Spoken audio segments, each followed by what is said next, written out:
checked, no issues, but I found the first entry on a Tuesday I was morning, never in Bill DC October tonight. 8th, right at the end of my shift. I was filling out the patrol summary in the security office, transcribing my overnight log onto the daily report, and I noticed a line in my own handwriting that I didn't remember writing. It read, 247, Bledge C, SB2, Mech, Room 4, checked, no issues. My handwriting? My abbreviations. The time fell in the middle of my normal patrol window, but I had no memory of going to Mechanical Room 4 in Building C's sub-basement that night, and I couldn't understand why I would have. It's not on my route. I need to explain the complex. Carrollton Gardens is a residential apartment complex in the near south suburbs, built in 1967, expanded in 1979. 5 buildings, A through E, connected at the ground level by enclosed corridors and sharing a common underground infrastructure of parking, storage, and mechanical spaces. Buildings A and B are 8 stories each. C is 12. D and E are 6. Total of 340 units, about 80% occupied. I'm the overnight security guard. Sole coverage, 11 p.m. to 7 a.m. I've been here 14 months. Before that, I did similar work for a property management company downtown. Lobby security, patrol, access control. Nothing complicated. The job at Carrollton pays better because it's solo overnight, which most people don't want, and because the complex is large enough that the patrol route takes about 90 minutes to complete if you're thorough. My route is fixed. It was established by the property management company and printed on a laminated card that's taped to the desk in the security office, which is on the ground floor of Building C, just off the main lobby. The route goes Building C, ground floor and lobby, then up to the roof via elevator. Check the roof access door, then down through the stairwells, checking every other floor landing. Then through the connecting corridor to Building B, same process, ground floor, roof, stairwells down. Then A, then back through C to D and E, which are smaller and faster. Then the underground level. Parking garage under C and B, storage cage area under A, and the main mechanical room under C, which houses the central boiler plant and the primary electrical switchgear. The sub-basement level under B and C has additional mechanical spaces, pump rooms, a water treatment room, valve access points, but these are checked weekly, not nightly. They are not on my nightly route. Mechanical Room 4, where my log said I'd been, is in the sub-basement of Building C. I check it on Wednesdays. This was a Tuesday. I sat in the office and looked at the log entry. It was my handwriting. I have a particular way of forming the numeral 4 with an open top that I can recognize anywhere. The pen was the same Pilot G2 I use for every shift. The entry was positioned chronologically between my 2:30 check of the Building A stairwell and my 3:15 check of the Building D ground floor. That's a 45-minute gap, which is wider than it should be. Building A's stairwell to Building D's ground floor should take about 20 minutes, including travel time. So either I wrote the entry and forgot going there, or I went there and forgot writing it, or something else happened that I don't have an explanation for. I decided I'd probably been on autopilot. Overnight shifts produce a particular kind of fatigue that isn't exactly sleepiness. It's more like a thinning of attention, where you do things competently, but don't form strong memories of them. I've experienced this before, especially during the 2:00 to 4:00 window, which is the body's deepest circadian trough. I'd probably deviated from my route for some reason, heard a noise, remembered I needed to check something, and the deviation was minor enough that it didn't register.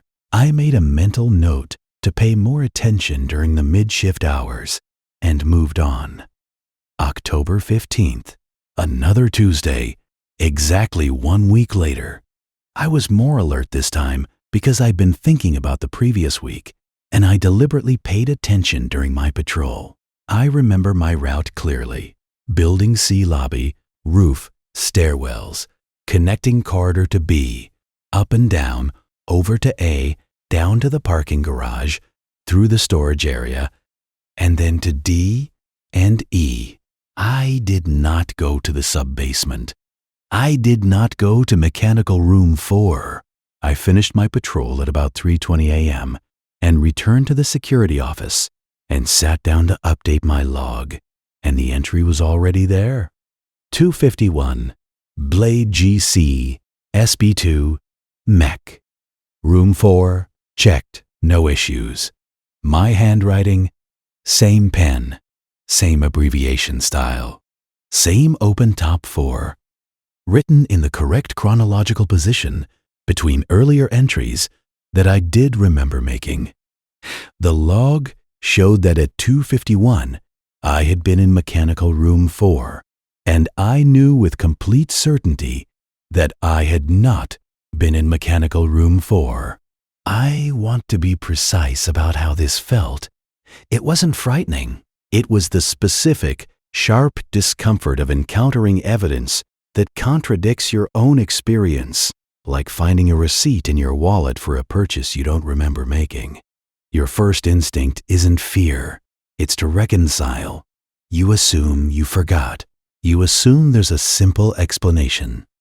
And if the evidence is strong enough, if it's your handwriting, your pen, your notation system, you start to doubt the memory rather than the evidence. That's where I was on October 15th. I didn't believe I had been to mechanical room 4, but the log said I had, and the log was more reliable than my memory of a routine overnight patrol during the circadian trough. So I doubted myself, and I went home, and I slept. And I came back the next night and started my patrol. And this time, I kept a second record on my phone. A note with timestamps every time I entered a new area. Nothing happened on the 16th.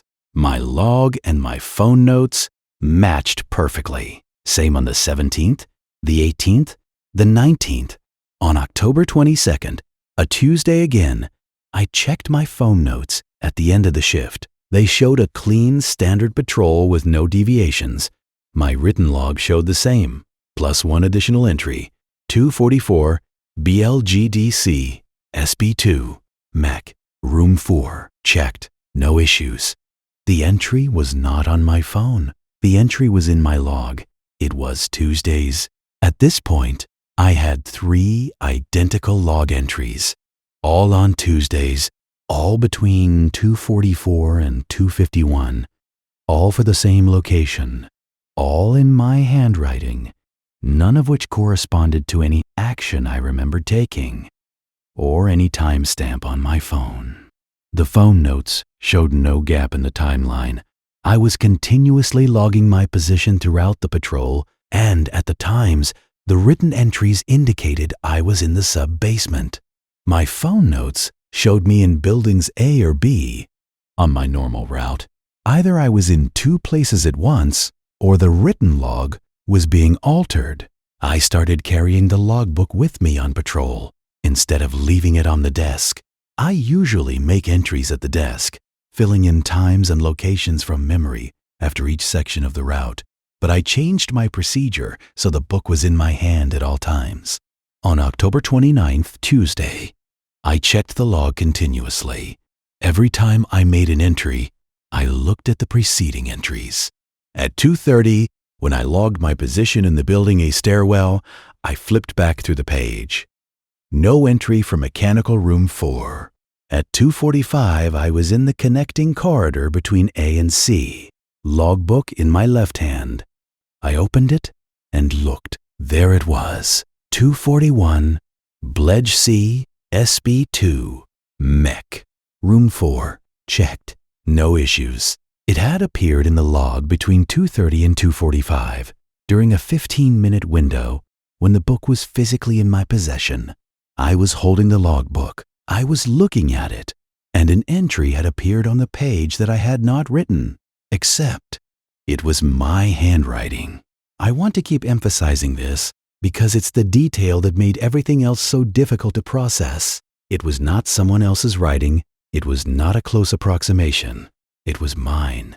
The way I form letters, the way I abbreviate, the pressure of the pen, the slight rightward slant. If you showed me that entry out of context, I would tell you without hesitation that I wrote it. But I didn't. I told Derek Musa, the daytime security supervisor, on October 30th. I chose my words carefully. I said I'd noticed some entries in the overnight log that I didn't remember making, and I asked if anyone else had access to the logbook during the overnight shift. He said no. The security office is locked from the inside during my shift, and I'm the only one with access. He asked if I was feeling all right. I said I was fine, that it was probably just fatigue and autopilot. He said it happened to everyone and not to worry about it. He didn't look at the entries. He didn't ask what location they referenced. He moved on, and so did I, at least in conversation. I did not move on in practice. On November 5th, Tuesday, I set up my phone to record video of the logbook. I placed the book open on the desk, positioned my phone on a shelf above it with the camera pointed down, and started recording before I began my patrol. I left the book on the desk this time, deliberately. I wanted to see if the entry would appear while the book was stationary and I was elsewhere. I completed my patrol, returned to the office at about 3:30, and stopped the recording. I scrolled through the video. For the first 45 minutes, nothing. The book sat open on the desk under the fluorescent light, pages slightly curled, pen beside it. At approximately 2:38 on the recording, the page was blank where the entry should appear. At 2:39, the video showed a brief visual disturbance, not static, not a glitch, more like the image shifted laterally for a single frame. The way a video looks when there's a tiny interruption in the data. The next clear frame showed the entry. 2:39, BLEDGC, SB2, MEC, Room 4, checked, no issues. It was there. One frame it was blank, the next frame it was written. The pen had not moved. Nothing in the video showed a hand, a shadow, a physical presence of any kind. The entry simply existed between one frame and the next. I watched that section of video about 30 times. I have the file. It's on my phone, and I've backed it up to a cloud account and a USB drive. The timestamp on the video corresponds with my patrol. At 2:39, I was on the 6th floor of Building B, checking the stairwell landing, which I can confirm from my phone's location notes. I was nowhere near the security office or the logbook, and the entry appeared on November 8th. I decided to go to Mechanical Room 4, not because the log told me to, but because I wanted to see what was there. I wanted to understand why this specific location kept appearing. Mechanical Room 4 is in the sub-basement of Building C, accessible via a service stairwell from the parking level. It's a secondary mechanical space, smaller than the main boiler room, used for supplemental water heating and some of the fire suppression system valves. I check it on Wednesdays as part of the weekly extended route. It's not a remarkable room. Concrete floor and walls, fluorescent lighting, 2 commercial water heaters, a bank of valves with color-coded handles, a floor drain, some conduit runs on the ceiling, about 15 by 20 feet. One door in, no windows. I went at 2:40 a.m., the approximate time the log entries always referenced. The sub-basement was its usual temperature, cool, maybe 58 degrees, with the constant background hum of the building's systems. The service stairwell down from the parking level was unremarkable. I unlocked the mechanical room door and went in. Everything looked normal. The water heaters were running. I could hear the gas burners and feel the warmth radiating from them. The valve handles were in their correct positions. The floor drain was dry. The fluorescent tubes were all working. I stood in the room for about 5 minutes, looking at everything, touching the walls, checking the corners. Nothing was out of place. Nothing was unusual, except the temperature. When I'd entered the room, the air was warm from the water heaters, maybe 70 degrees. By the time I'd been standing there for 3 minutes, it was noticeably cooler. Not cold, but cooler than it should have been with 2 gas-fired water heaters running 6 feet away from me. I checked the heaters, both running. I could feel the heat from their casings, but the ambient air in the room was dropping. I don't carry a thermometer, but after another minute, I estimated it was in the low 60s. The heaters hadn't changed. The room was getting colder despite the heaters running. I left. In the stairwell, the temperature was normal. On the parking level, it was normal. I went back to the security office and checked my log. The entry was there. 242, BLGC, SB2, MEC. Room 4. Checked. No issues. This time, I had actually gone. This time, the entry was accurate. And this time, I didn't remember writing it, even though I'd just been there, even though I'd been thinking about nothing else for the past hour. I looked at my hands. I looked at the pen on the desk. I picked it up. It was warm, the way a pen is warm when you've been holding it. November 12th, Tuesday. The entry appeared at 2:36. I was in the Building A lobby at that time. I did not go to Mechanical Room 4, but this time, along with the standard entry, there was a second line below it that I'd never seen before. 2:36, Bledge C, SB2, Core, 7, Transit. Same handwriting, same pen. Corridor 7 is the service corridor that connects Mechanical Room 4 to the adjacent utility spaces in the sub-basement. It runs north from the mechanical room about 60 feet, past pump room access doors and valve stations, and terminates at a fire door that opens into the sub-basement of Building B. The entry seemed to indicate that someone, that I, had not just visited Mechanical Room 4, but had continued through Corridor 7. Transit. Going somewhere? The following Tuesday, November 19th, 3 entries appeared. 2:33, Blog C, SB2, MEC. Room 4, checked, no issues. 2:34, BLGDC, SB2, Core, 7, Transit. 2:41, BLDGB, SB2, Pump RM, 2, checked, no issues. A route. The entries described a route through the sub-basement, from Building C to Building B, through spaces that are not on my nightly patrol. The times were tight, 8 minutes from Mechanical Room 4 through Corridor 7 to Pump Room 2, which is about right for the walking distance, if you know the way. The entries were efficient, professional, the way I would log a patrol if I were actually doing it. But I was on the 3rd floor of Building D at 2:33 that night. I have the phone timestamps. Over the following Tuesdays, the route expanded. Each week, 1 or 2 additional entries appeared, extending the path deeper into the sub-basement infrastructure.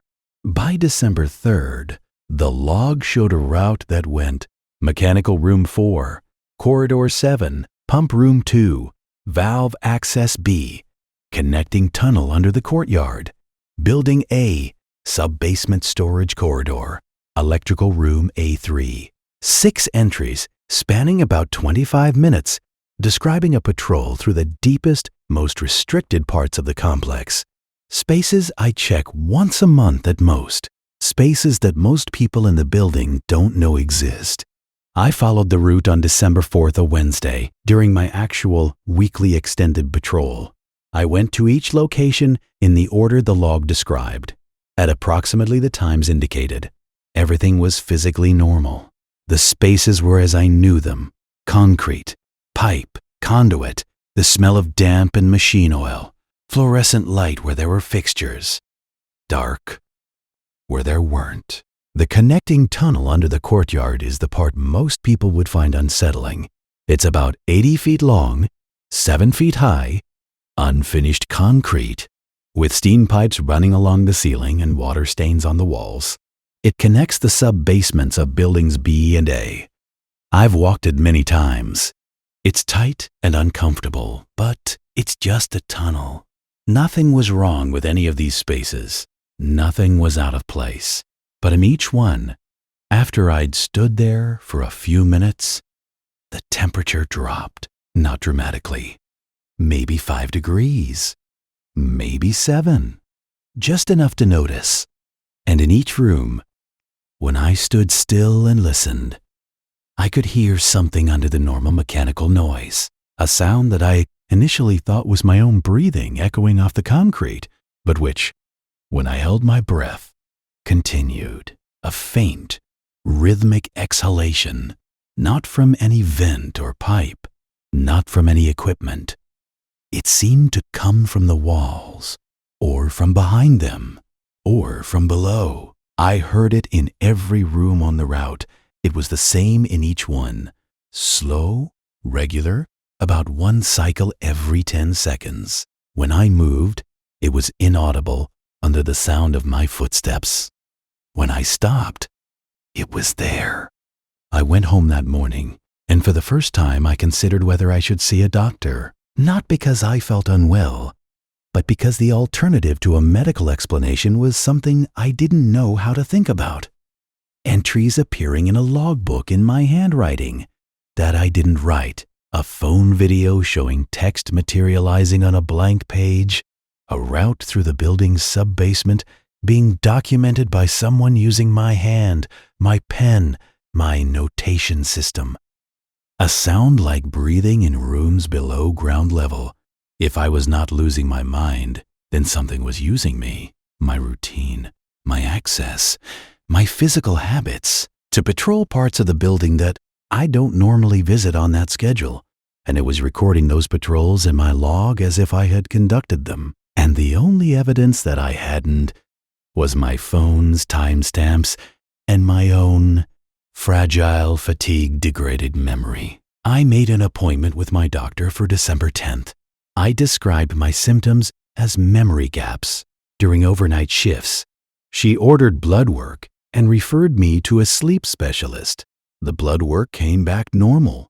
The sleep study was scheduled for January. In the meantime, I kept working. December 17th, Tuesday. The log entries appeared as expected, but the route was different. Instead of ending at electrical room A3 in building A's sub-basement, the route continued. 302, BLGGA, SB2, Storage Core, Transit South. 309, blank A, SB2, Unit 7. Checked. I didn't know what Unit 7 was. The storage corridor in Building A's sub-basement runs south from the electrical room for about 40 feet and dead ends at the foundation wall. There are storage cages on both sides, chain link enclosures assigned to residents for keeping bicycles, seasonal items, boxes. The cages are numbered 1 through 12. There is no Unit 7 inches in the sense the log entry seemed to indicate. There's storage cage 7, but we don't use the word unit for those. We call them cages in all our documentation. The entry said Unit 7 inches and the word checked, which implies it's a space that can be inspected, not a resident's storage cage. On December 18th, I walked the storage corridor. I counted the cages. 12, same as always, 6 on each side, chain link walls, padlocked doors, most of them containing the usual clutter of resident storage. Cage 7 was on the left side about 2/3 of the way down the corridor. It belonged to a unit on the 5th floor. I could see the unit number on the assignment tag. Inside the cage were some plastic bins, a bicycle, a rolled-up rug. Nothing unusual. I stood in front of it and looked at the back wall of the cage. Chain link against concrete, the foundation wall. The end of the building. There was nowhere for a unit. 7 inches to be. I came back that night on my regular patrol and checked the corridor again at about 2 a.m. 12 cages, concrete walls, fluorescent tube at each end of the corridor, the middle section dim because one of the center fixtures was burned out. The temperature was normal. The breathing sound was present, faintly, when I stood still. I walked to the end of the corridor, to the foundation wall, and put my hand on it. Cold concrete. I could feel the faint vibration of the building's systems conducted through the structure. Nothing else. I went back at 3:09, the time the log entry had specified. The corridor was the same. 12 cages, foundation wall, dim lighting. I stood in front of cage 7 and looked at it, and then I looked at the wall to the left of cage 7, between cage 7 and cage 8, and there was a door. It was a steel utility door, painted the same gray as the sub-basement walls, with a lever handle and no signage. It was flush with the wall. It had not been there at 2 a.m. I had walked this corridor and looked at every cage and every section of wall, and there had been no door between cages 7 and 8.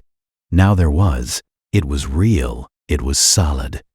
The paint on it matched the surrounding wall so precisely that at a glance you might not distinguish it from the wall itself. But up close, the seams were visible. The hinges were visible. The handle was visible. I tried the handle. It was unlocked. The door opened inward. Behind it was a room, not a cage, not a closet. A room about 10 by 14 feet with poured concrete walls and floor, a single fluorescent fixture on the ceiling, and a metal desk against the far wall. The desk had a logbook on it. The logbook was open. There was a pen beside it, a Pilot G2, the same pen I use. The fluorescent tube was on, casting that flat, slightly green-tinged light that you get from older T12 tubes. The room was cold, colder than the corridor, maybe 50 degrees. There was no ventilation vent that I could see. The air was still and carried a faint, metallic smell. I didn't go in. I stood in the doorway and looked at the logbook on the desk. It was the same type of logbook we use in the security office, a standard ruled composition book with a black and white marbled cover. It was open to a page that was about half filled with entries. I could see the handwriting from where I stood. It was mine. I took 3 steps into the room and looked at the log. The entries were patrol logs, times, locations, status notes. They described a patrol route through the sub-basement, a route I recognized because it was the same route that had been appearing in my own log every Tuesday. But these entries were more detailed. They included readings, temperature, humidity, the status of specific equipment. They included notations I didn't understand, alphanumeric codes next to certain locations, numbers that didn't correspond to any system I knew, and the dates went back months. I flipped back through the pages. The earliest entry was from June 2024, 4 months before I'd noticed the first anomalous entry in my own log. Something writing in my hand, had been conducting patrols of the sub-basement since June and recording them in this book, in this room, behind a door that only existed at specific times. I looked more carefully at the entries. The routes were consistent. The the same spaces, the same approximate times, but the later entries, the ones from November and December, covered more ground. The route was extending just as it had in my own log. And in the most recent entries, there were entries dated for the current week, for nights that hadn't happened yet. The route went further, past the storage corridor in Building A, past the foundation wall, into locations described with codes I didn't recognize. SB3, C7 appeared multiple times. SB3. Sub-basement 3. Carrollton Gardens has 2 sub-basement levels. There is no third. I flipped to the last page with writing on it. The entry was dated December 24th, 6 days in the future. It read 315 SB3 C7 Primary Junction Access Confirmed. Begin integration. I don't know what that means. I read it 3 times and I don't know what it means. The handwriting was mine.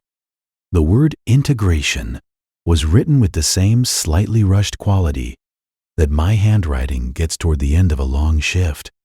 Whoever was writing this log was not just imitating my hand. They were replicating the way my writing changes with fatigue. I took a photograph of the page. I took a photograph of the room. From the doorway, I backed out and closed the door. I stood in the storage corridor for a while. The breathing sound was louder here than I'd ever heard it. Still subtle. Still below the threshold of the building's mechanical noise, if you weren't listening for it, but present. It was coming from below.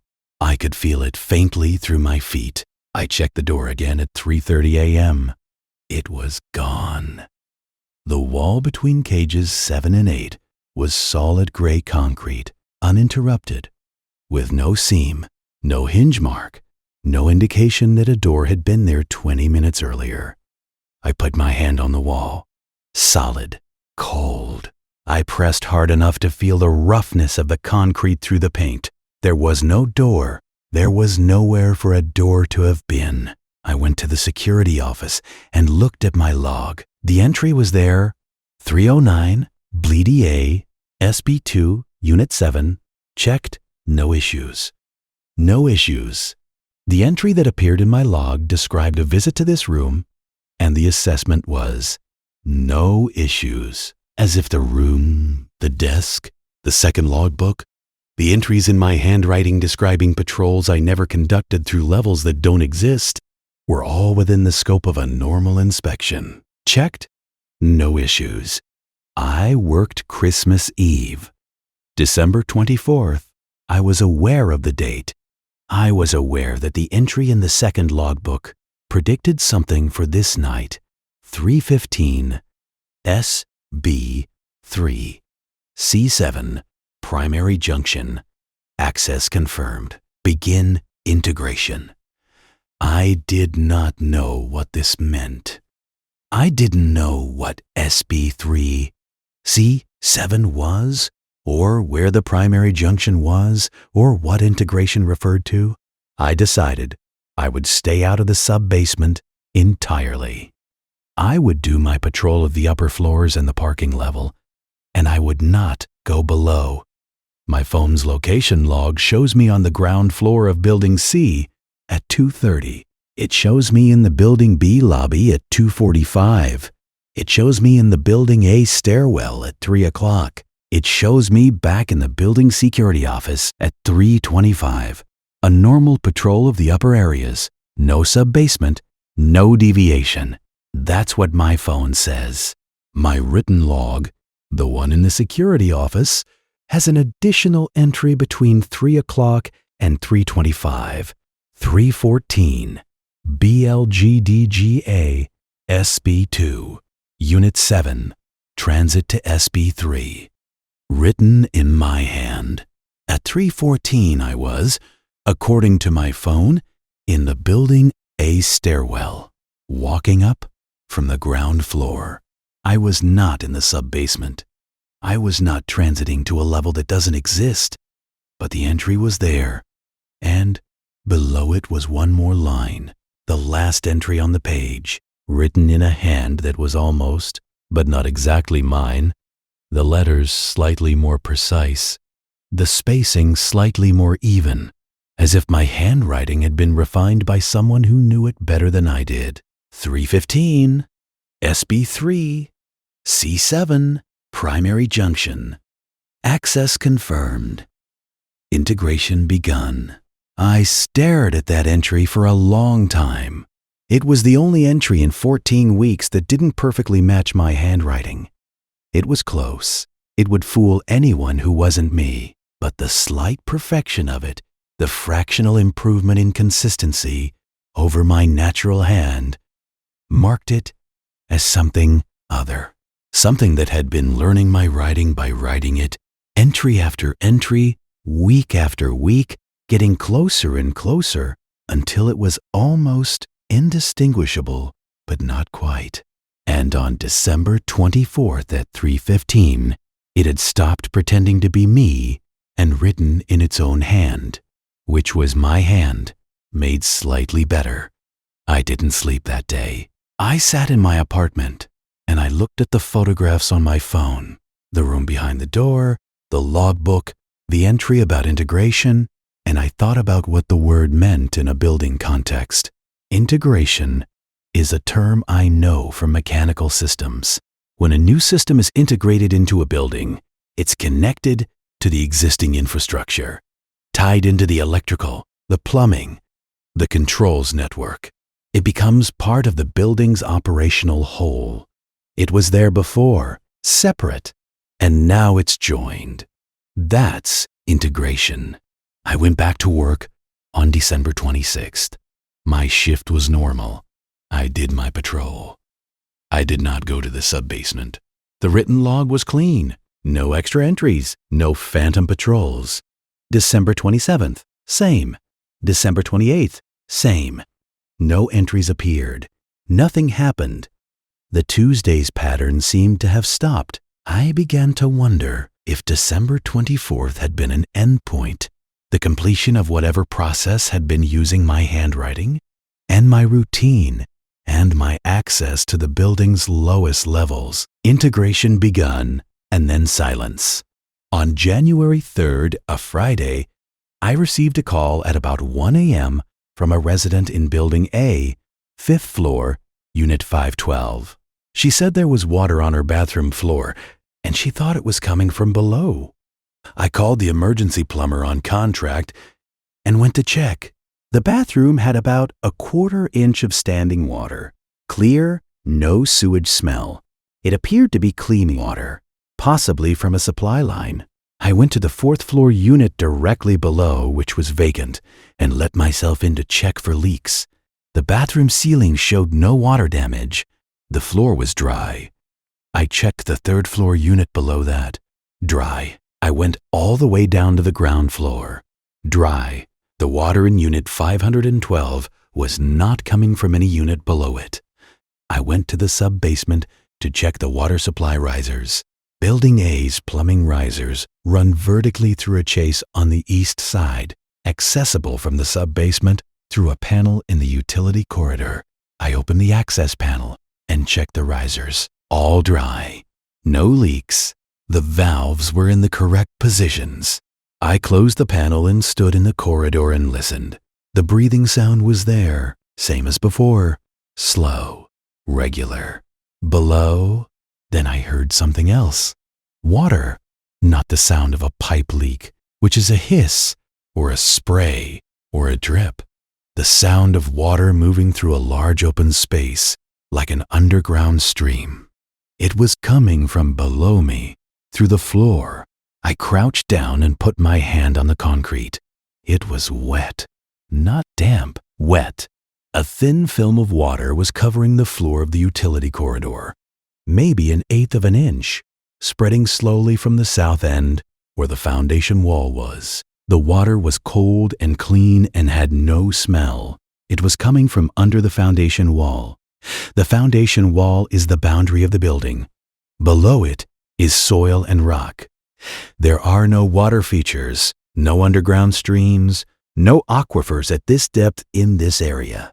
I know this because the building's original geotechnical report is in the property files, and I read it when I started this job.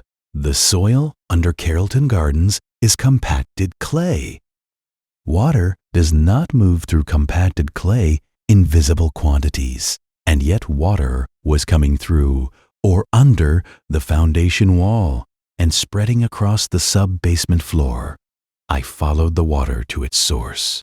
It was seeping from the base of the wall at the south end of the corridor, right where the storage cages are, right where the door to Unit 7 appeared and disappeared. The seam between the floor and the wall was wet, and as I crouched there, I could feel something through the concrete, not just the breathing vibration, which was stronger here than I'd ever felt it, but a second vibration, higher frequency, continuous, like water flowing under pressure through a pipe, except there was no pipe.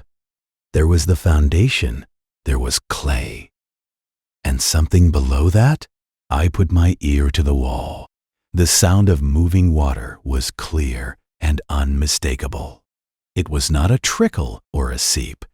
It sounded like a flow, a sustained volumetric flow, as if there were a pipe or a channel on the other side of the wall carrying a significant quantity of water. And underneath the water sound, the breathing continued.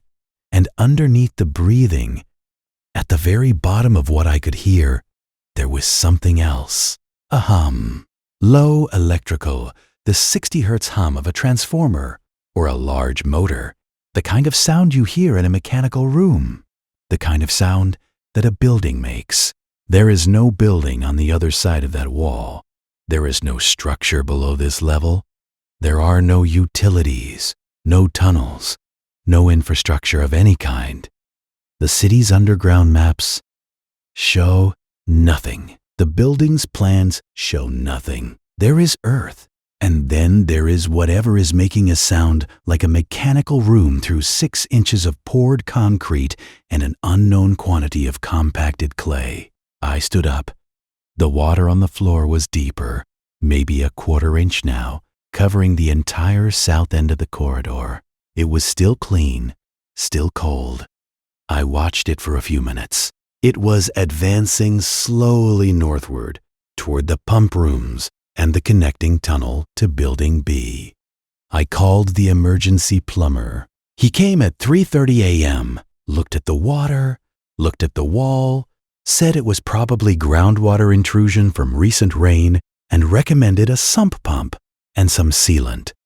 It hadn't rained in 11 days. I didn't mention this. He installed a temporary pump and left. The pump ran for the rest of the night, and by morning, the floor was dry. The seepage did not resume during the day. Derek checked the corridor at noon and said it was dry. The plumber's assessment went into the maintenance file. Groundwater intrusion, seasonal. Recommend monitoring. On January 7th, I came in for my shift, and the first thing I did was check my logbook. There was an entry on the page that I had not written, in the almost mine handwriting, the one that was slightly too consistent. It wasn't a patrol log. It was a single line. Pump room 2? Integrated. Valve access B? Integrated. Electrical room A3? Integrated. Corridor 7? Integrated. Every location on the Tuesday route, every space that the Phantom Patrol had been visiting since June, integrated. Each one listed, checked off. The word integrated, written with calm, clerical precision. I went to Mechanical Room 4 that night. It was 1:30 a.m. The room looked the same. Water heaters running, valves in position, floor drain dry. But the fluorescent light had a different quality. Slightly brighter, slightly cooler in tone, as if the tubes had been replaced with a newer type. I looked up at them. They were the same T8 tubes that had always been there, but the light felt different. The room felt different. Not wrong. Exactly. Maintained. The word came to me unbidden, and I didn't like it. The room felt maintained in a way that it hadn't before, as if someone had been keeping it at a standard that exceeded my own. I checked pump room 2. Same thing. The same equipment, the same layout, but cleaner. The pump housings, which normally accumulated a fine layer of dust between my monthly cleanings, were spotless. The floor around the floor drain, which always had a faint ring of mineral deposit, was clean. The valve handles in valve access B were in their correct positions, but the handles themselves looked different. The paint was brighter, the metal underneath was less corroded, as if they'd been recently refinished or replaced. But they were the same handles. I recognized the scratch patterns, the manufacturer's marks. They were the same handles, in better condition than they should be. Each space on the route was like this, the same but better maintained, cleaner, brighter, more precisely ordered, as if an ideal version of my job had been performed in these rooms by someone who cared more about the details than I did, or who had more time, or who had been doing it longer. The rooms were being maintained by whatever wrote in my logbook, whatever walked the sub-basement route every Tuesday, whatever had been learning my handwriting and my procedures for 6 months before I noticed. And now, after December 24th, it wasn't hiding. The rooms showed its work openly. The integration was visible. I am writing this on January 10th. 3 days ago, the water returned to the south end of the storage corridor. The temporary pump is running. The water is clean and cold and comes from below the foundation wall. Derek has scheduled a waterproofing contractor for next week. The contractor will seal the wall and install a permanent sump system. The water will stop. The visible symptom will be addressed.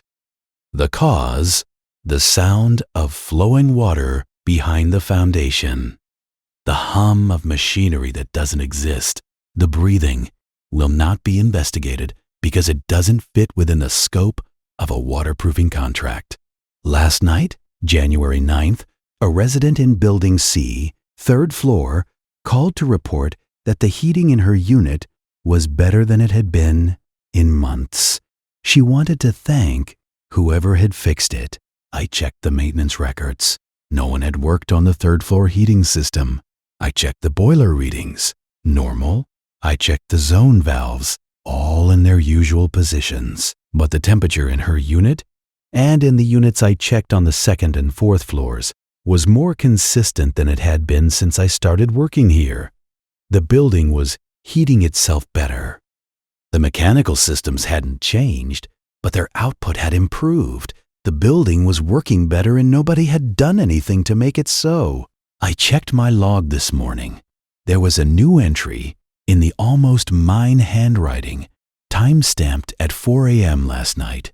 It read, BLDGC, Floors 2, 4 Zone Heating, Integrated. The building is being maintained by something that isn't me. It's doing a better job than I am. It uses my handwriting, my patrol routes, my notation system. It knows the building better than I do. It has access to spaces that don't appear on any plan. It has been working here longer than I have, possibly longer than anyone has, and it is expanding its scope every week. The rooms I check are cleaner. The systems I monitor are running better.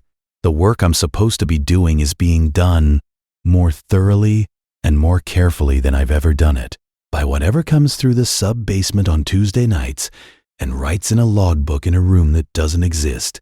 My sleep study is next week. The doctor will probably find nothing wrong with me. My blood work is normal. My cognition is fine. I'm not having memory lapses. I never was. The entries in my log aren't evidence of my lost time. They're evidence of someone else's found time. Something is working the overnight shift with me, and it's better at the job than I am, and it's integrating the building systems into whatever is beneath the foundation, and the building is letting it. And the building is improving, and I go to work every night, and I do my patrol, and I write my log. And in the morning, there are entries I didn't write, describing work I didn't do in places I didn't go. And the work is real, and the places are real, and the handwriting is almost mine but slightly better. And I don't know what happens when the integration is complete. I don't know what the building becomes when every system has been integrated. I don't know what's under the foundation. I don't know who writes in the logbook in Unit 7. I don't know what walked the sub-basement route for 4 months before I noticed. I go to work tonight at 11 p.m., and I'll do my patrol, and the building will be warm and clean and running well, and in the morning there will be entries in my log, and the handwriting will be mine. And I won't remember writing them because I didn't. Someone else is maintaining this building. Something else is maintaining this building, and it's getting better at it every week. The equipment is working fine. Everything is in order. The building has never run so well. That's what worries me.